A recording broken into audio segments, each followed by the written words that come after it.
Here's how to teach the 3rd grade reading class using the book's True Education Readers. There are 2 parts to the class. The first part is the student coming up to the teacher's desk, and the second part is them doing their work at their own desks. You want to spend at the teacher's desk about 15 to 20 minutes with the students. This might seem like a long time, but this is the time where they pick up on your atmosphere and your interest in the story. They pick up how to pronounce words properly, how to speak properly, how to read properly out loud, and it is an exciting time, especially for the students to get together and hear each other talk and read. And it just makes learning to read very fun and interesting. Here are the 2 books that they will be using, 3A and 3B. I'll be using the book 3A to explain how to teach using this book. There are 5 learning elements in the reading program. The first element is called silent reading. This is why there is an S by this story here. This is silent reading.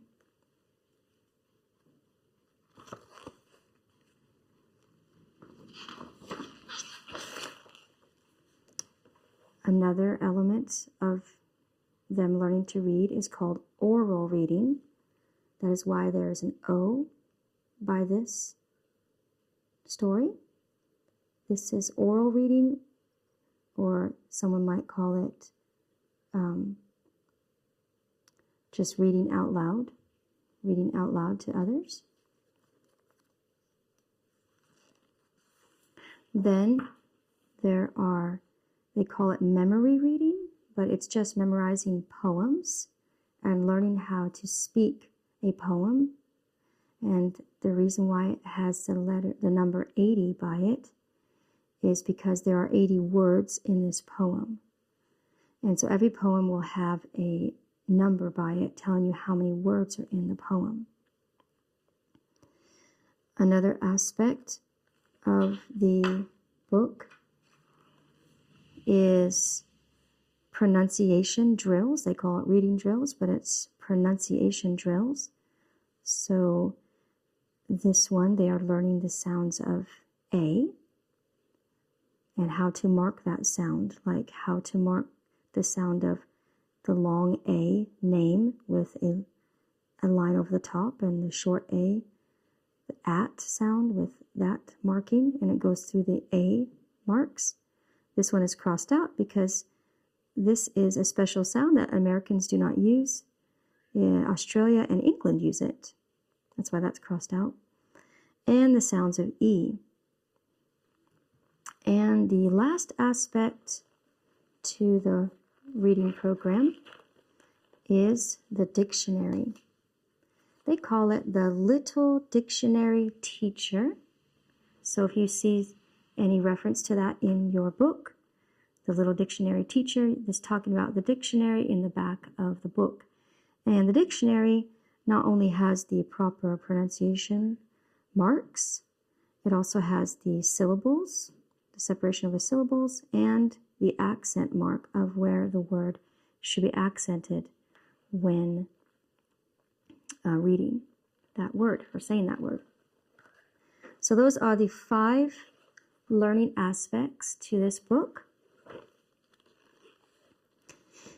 The silent reading, oral reading, they call it memory reading, which is memorizing poems, the pronunciation practice, and the dictionary practice, which includes learning to have syllables and accents to the words.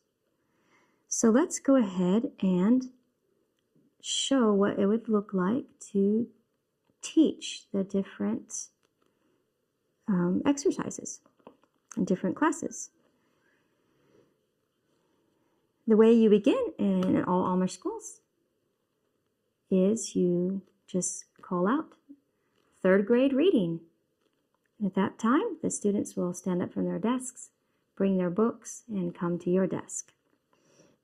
And so this book does have some explanations of how to teach the silent reading. Here they just say how to read quickly, but it's actually describing how to teach the silent reading. Right here, it has a section on how to teach the oral reading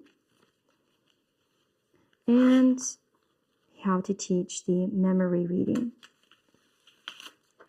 So here is just a little note of the order of the class. Third grade reading.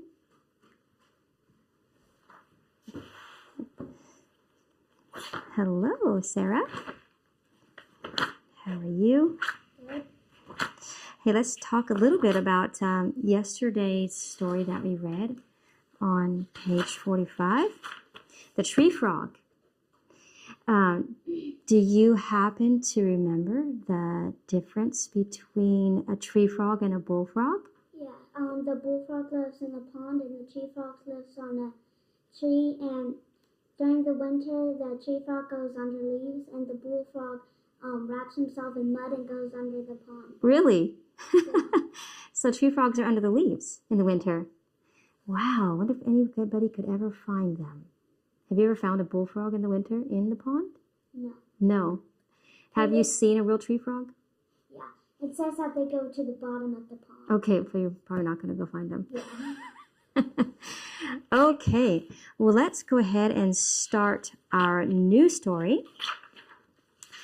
And that's going to be on page 178.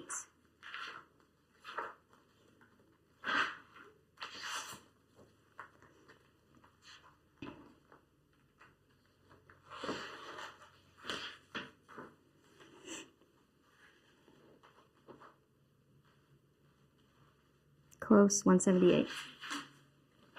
Ratu-Meli, a native chief of Fiji. Have you ever heard of Fiji before? 198? Oh, 178. Yeah, you're close. There you are. Okay, so let's go ahead and look up some of these starred words. Yeah, let's see how we're supposed. Let's see if you said it right. We're going to go look in our dictionary. Under F.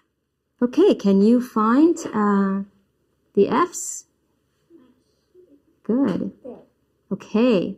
Now, how is it actually marked? Is it marked Fiji or Fiji? Fiji? Where's the accent at? Can you find the accent mark? Is it on the F-I or behind the J-I in that book? The little accent mark, the one that looks like an apostrophe up high. Do you see that? I'll show you. Okay. It says Fiji. Is there an accent mark or is it missing? That's funny. It's Fiji. And let's see what it is. Tell me what Fiji is. An island on a Pacific Ocean. Okay, an island is how you say that. An island in the Pacific Ocean, yes. Okay, let's go back and look up the next starred, the next starred word. Which one is that? Miley? Yeah, but it's the whole name. See that there's two names there? Oh, yeah. Yes, let's go look that up. We're going to look under R or M? Yes. A, B, C, D, E, F, G, H, I, J, K, L, M, N, O, P, Q, R.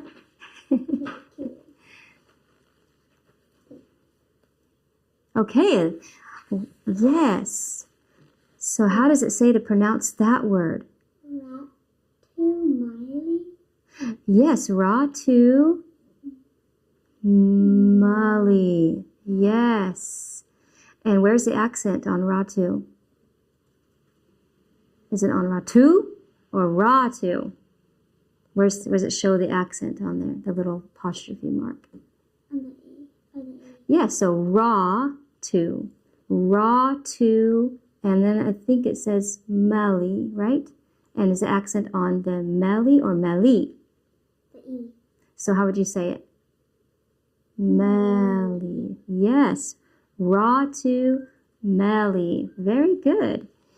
Okay, let's go back to our story. Let's see if we can find another starred word. Yes, let's see how we're supposed to say that one.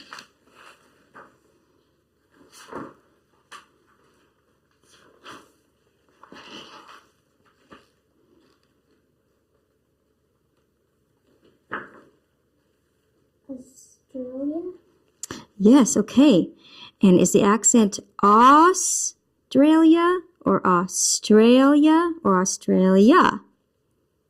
Australia. Well, where's the accent mark on the word? Then the L. Yeah, so what it's saying is it's not accenting the L, it's saying that it's accenting that syllable. So Australia. So which syllable is it accenting? Australia, Australia, or Australia? Which one is it saying it's accenting? The first, second, or third? Second. Yes, so is it Australia or Australia? It's on the second one. Australia. So we say Australia. Very good. And see that letter A there? It has a long line above it. Mm-hmm. So how is that A pronounced? A. Yes. So it is Australia. Because some people might think you should say Australia. But we don't, right? We say Australia. Okay. Are there any more starred words? Yes. Okay, let's see how we're supposed to say that one.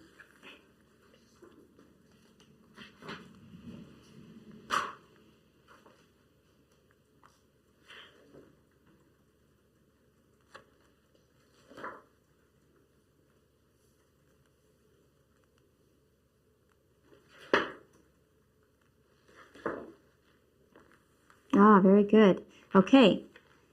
Can you read that, you think? Okay, try the first syllable. It says pit. Very good. K. Uh-huh. Karen. Yes. Pitcairn. Good. Pitcairn. And where is the syllable accent? The first one. Yes. So we're going to say Pit. Pit. Pitcairn. Yep. So is it Pitcairn or Pitcairn? Pit. Yes. So can you say the word like that? Pitcairn. Pitcairn. Yes. Very good. And what does it mean? We forgot to look up what Australia meant. And Iceland in the Pacific Ocean, our first missionary ship. Ooh, our first missionary ship. So we're getting the idea here that this story is going to be about Ratumelli, Australia, and Pitcairn Island.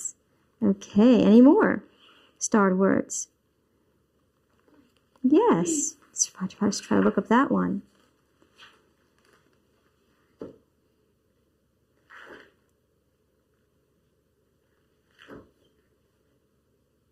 Did you find it? Okay, how many syllables are there? You can count them. They have them separated.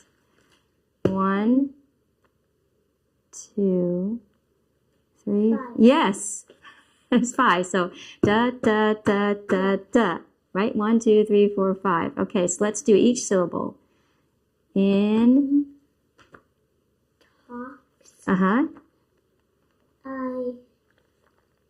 Katie. Yes, yes. And now look at the I. Did it have a long thing or nothing over it? Does it have a long line over the I?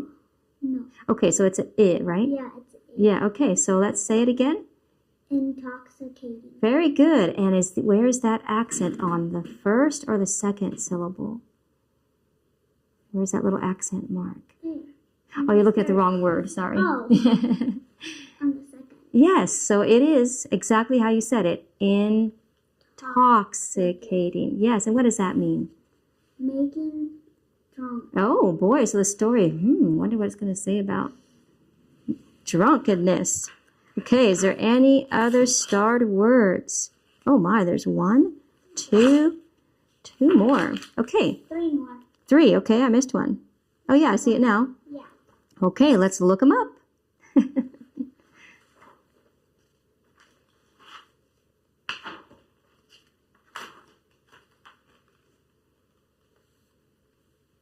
Did you find it?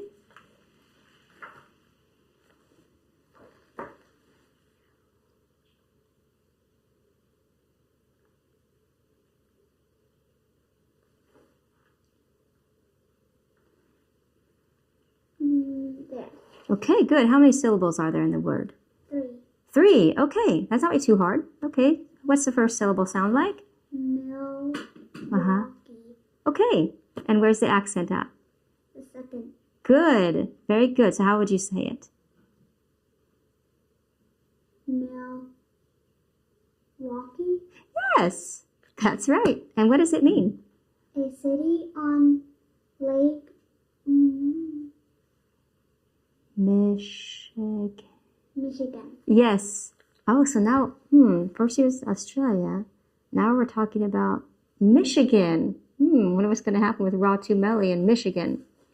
Maybe something. Okay. And what's the next 2 words? Let's look those up. Physical. Very good. You already read it. Yes. What does it mean? For the body. Okay. Physical means for the body. Okay, what's the next word?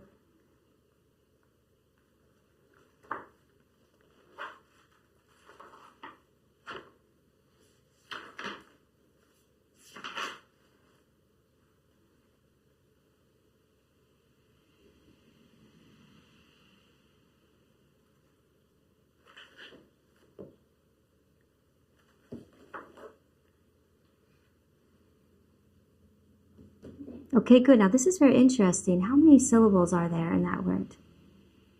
4. 4. I wonder if we pronounce it right. Let's try each syllable.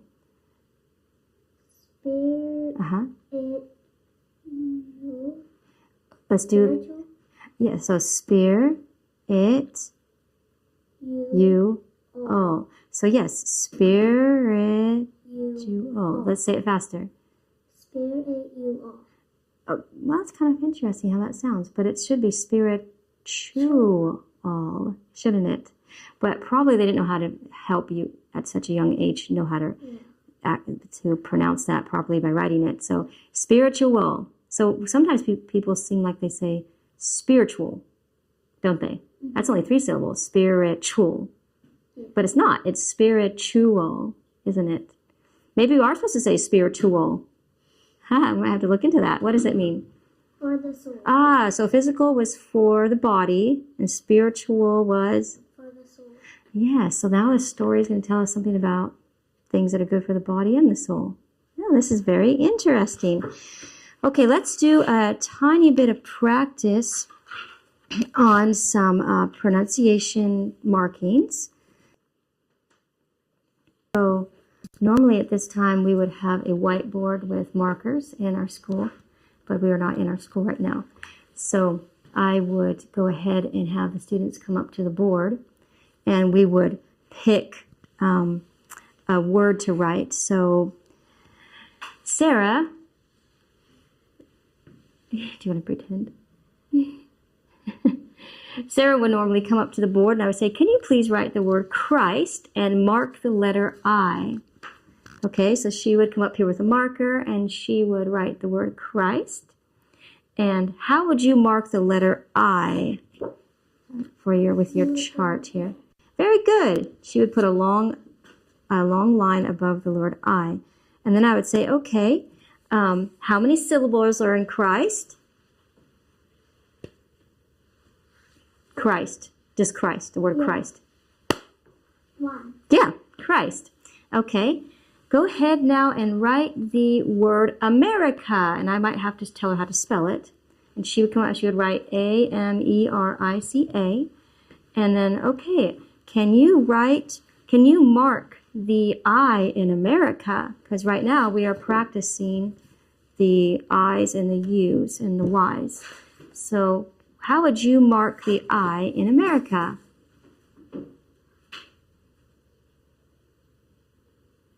America.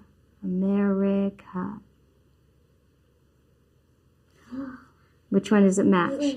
America. Does it match it? America.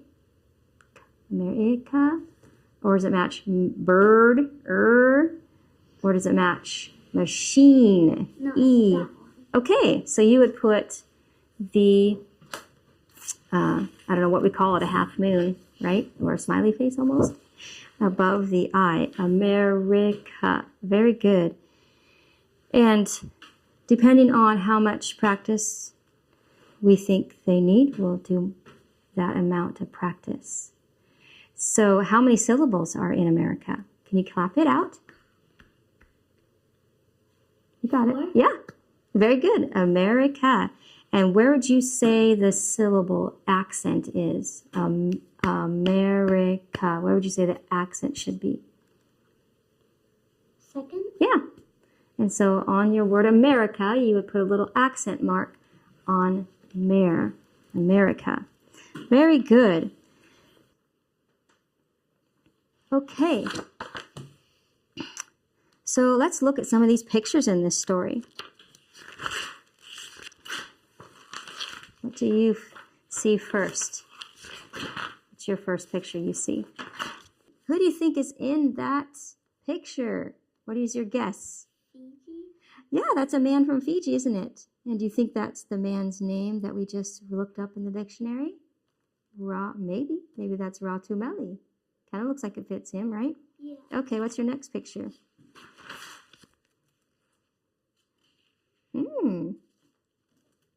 Who do you think those people are? You think they're all from Fiji? Yeah. Okay, yeah. And what do you think the last picture is? The first boat. I think it is too. I think it is too.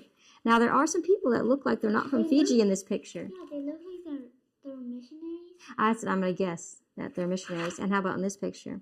Probably the same thing, right? Yeah. Now, what's fun is we have a globe here. Now, do you think we can find Fiji? Now, what was that place that we mentioned that we did, that we looked up in the back of our dictionary? It was Australia. Yes, it was Australia. Do you happen to know where that is? Here's the United States.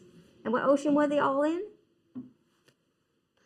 Yeah, okay, so somewhere in this Pacific Ocean, you're going to find a little island called Fiji. And do you think it's possible that it's by Australia? Do you think so? If the story talks about Australia? Probably. Okay, now, do you think you know where Australia is? I'm going to help you out. Can you see a word Australia? See a big island? It's not no, Australia is big. Oh, yeah. Okay, so somewhere by Australia in the Pacific Ocean is the island of Fiji. So here's the Pacific Ocean, right? And here's Australia. So somewhere in here is going to be the island of Fiji, somewhere by Australia in the Pacific Ocean. See anything here? What is this? New Zealand, okay. Yeah. What is this up here? Oh, Fiji. Oh, is it? Yeah. Okay. See? All right. So here's Australia. Here's Fiji. Now where's us? Where? Yeah, you're getting close. Somewhere. Yep, there you go. Up there by those lakes. See up here? Where? Here's the United States, and here's these lakes. See, so there's Atlas right there. So some from here all the way to. Remember, it was way down there. Here. Yeah. Okay. So that's the story today. Well, this is a silent reading story, so you get to go back to your desk and you get to read all about this story. As you read this story, find as many reasons as you can why people loved Ratu. So people loved Ratu. What changes did Jesus make in his life when he became a Christian? Oh, so he becomes a Christian. We found his home on the globe, and it says, trace on the globe his trip from Fiji to Milwaukee. Oh, we kind of did that because Milwaukee's right by Michigan, which is right above us, right? And so it was pretty far. He must have traveled by boat, right? And then by a train maybe. And then it talks about the Pitcairn. Oh, we get to do this real quick. One more thing. The Pitcairn Island boat. It started in San Francisco. Do you know where San Francisco is? It's over here in California. Does it even say San Francisco possibly? By California? Okay. Up a little higher? I think she said San Francisco. Oh, there it is. San Francisco. You see that? Yeah. And so there was a boat that left San Francisco and went to the Fiji Islands. So I would be a little bit afraid. Would you? To travel a boat across the huge Pacific Ocean. Okay, so you get to go back to your desk and read all about this story and write your answers in your book. And you can be thinking about for tomorrow why people loved Raw Tooth so much and what changes did Jesus make in his life when he became a Christian. And I'm going to guess it has something to do with intoxicating. That's what I'm going to guess. Okay, you can go back to your desk now. Thank you.